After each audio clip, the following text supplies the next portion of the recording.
Hello, good morning students. Class 10th subject Sanskrit, video 43B, lesson 7। देखिए बेटा, हमने पिछले वीडियो में आपको पार्ट जो 6 था, पार्ट छठा हमारा, हमने वो कंप्लीट किया था। उसके अभ्यास प्रश्न कंप्लीट किए थे जो कि व्याकरण प्रश्न थे। आज हम इस वीडियो में लेसन 7 यानी पार्ट 7 स्टार्ट करेंगे, जिसका नाम है बेटा लोकहितम मम करणीयम। लोकहितम, लोक यानी होता है संसार की, हितम यानी भलाई, मम यानी मेरे द्वारा या मुझको, करने करना चाहिए।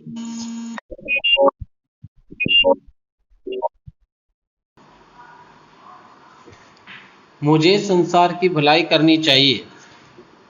पार्ट 7 है ये। पाठ परिचय पढ़ते हैं बेटा। सर्वप्रथम,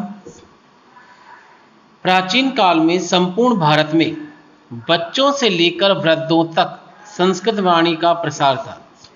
यानी हम भारत देश में प्राचीन समय की बात करें तो पूरे भारत देश में चाहे बच्चा हो चाहे बड़ा हो, सभी संस्कृत में ही बातचीत किया करते थे। इसके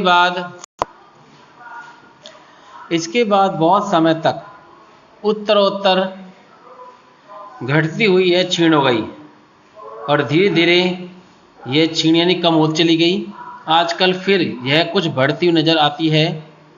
पहले कभी यहाँ भारत में निरंतर प्रवाहित होती हुई यह संस्कृत रूपी गंगा फिर से लोकहित के लिए देवलोक से अवतरित करनी चाहिए।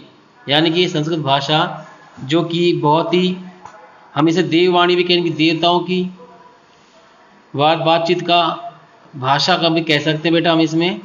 और ये हम ये चाहते हैं कि संस्कृत रूपी जो ये गंगा है जी, हमें संसार की भलाई करने के लिए देवलोक से इसको अवतरित करना चाहिए। ऐसी बुद्धि से ऐसा सोचकर अनेक भगीरथ प्रयत्नशील हैं और उसमें चारों दिशाओं में संस्कृत जगत में कुछ हलचल और स्फुरण देखा जाता है। यानी हमारे संस्कृत में कई ऐसे अनेक महान विद्वान हैं जो भागीरथ बनकर इस संस्कृत रूपी गंगा को यहाँ अवतरित करना चाहते हैं और चारों दिशाओं में संस्कृत की उपमा को, संस्कृत रूपी भाषा की सुंदरता को, उसकी श्रेष्ठता को संसार में फैलाना चाहते हैं। ये समझकर, ऐसा सोचकर हम बहुत खुश हैं। संस्कृत के अनुकूल वातावरण का निर्माण आरंभ हो चुका है।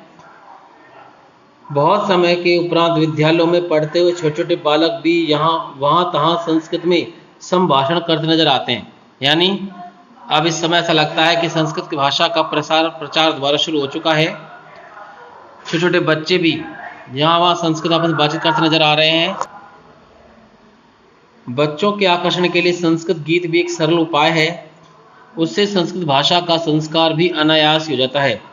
यानी संस्कृत भाषा को और भी अधिक सुंदर और मधुर बनाने के लिए छोटे बच्चों को संस्कृत यानी बाल गीत जो होते हैं वो संस्कृत भाषा में ही पढ़ाए जाने चाहिए।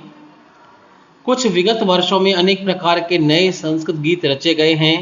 इस पाठ में अत्यंत सरल भाषा के माध्यम से और सरल शैली से एक संस्कृत गीत प्रस्तुत किया जा रहा है। आओ पढ़ो, सुनो, अभ्यास करो और गाओ अत्यंत सरल, तरल और सरस इस गीत को। यह गीत राग हिंदोल में निबद्ध है। देखो बेटा, ये राग होते हैं कई तरह के, जिनके अंदर हिंदोल राग है। इस हिंदोल राग में गीत लिखा गया है और इसमें ताल आदि ताल है। और यहाँ कवि ने इस संस्कृत को और भी अधिक सुंदर, सरल, मधुर और शोभायमान करने के लिए इसको एक गीत के माध्यम से प्रस्तुत किया है, जिसके द्वारा हम इसको पढ़कर संसार के लोगों की सहायता करने के लिए, उनकी मदद करने के लिए हम हमेशा तत्पर रहें। तो आओ इसको पढ़ते हैं, सुने हैं, अभ्यास करते हैं और इसको गाते हैं। अत्यंत ये बहुत सरल और तरल, यानी कि सरल भाषा में है, तरल यानी कि पूर्ण रूप से ग्रहण करने योग्य, और सरस यानी शुद्ध इस गीत को। और यह गीत राग हिंदोल में निबद्ध है। तो बेटा हमने इसका ये परिचय पढ़ा। तो आप सभी को ध्यान रखना, ये परोपकारी भावना मनुष्य के अंदर हमेशा होनी चाहिए कि लोकहितम करने में, यानी कि मुझे संसार की भलाई करनी चाहिए। जब ये मनोभावना होगी तभी हम कैसे भारत के अंदर जो हम कहते हैं ना कि भाईचारे की भावना तभी उत्साहित होगी और सभी भारतवासियों में एक दूसरे के प्रति प्रेम का, विश्वास का, आदर का, सम्मान का भाव उत्पन्न हो पाएगा। ठीक है बेटा, तो आज के वीडियो में बस बेटा इतना ही। Okay students.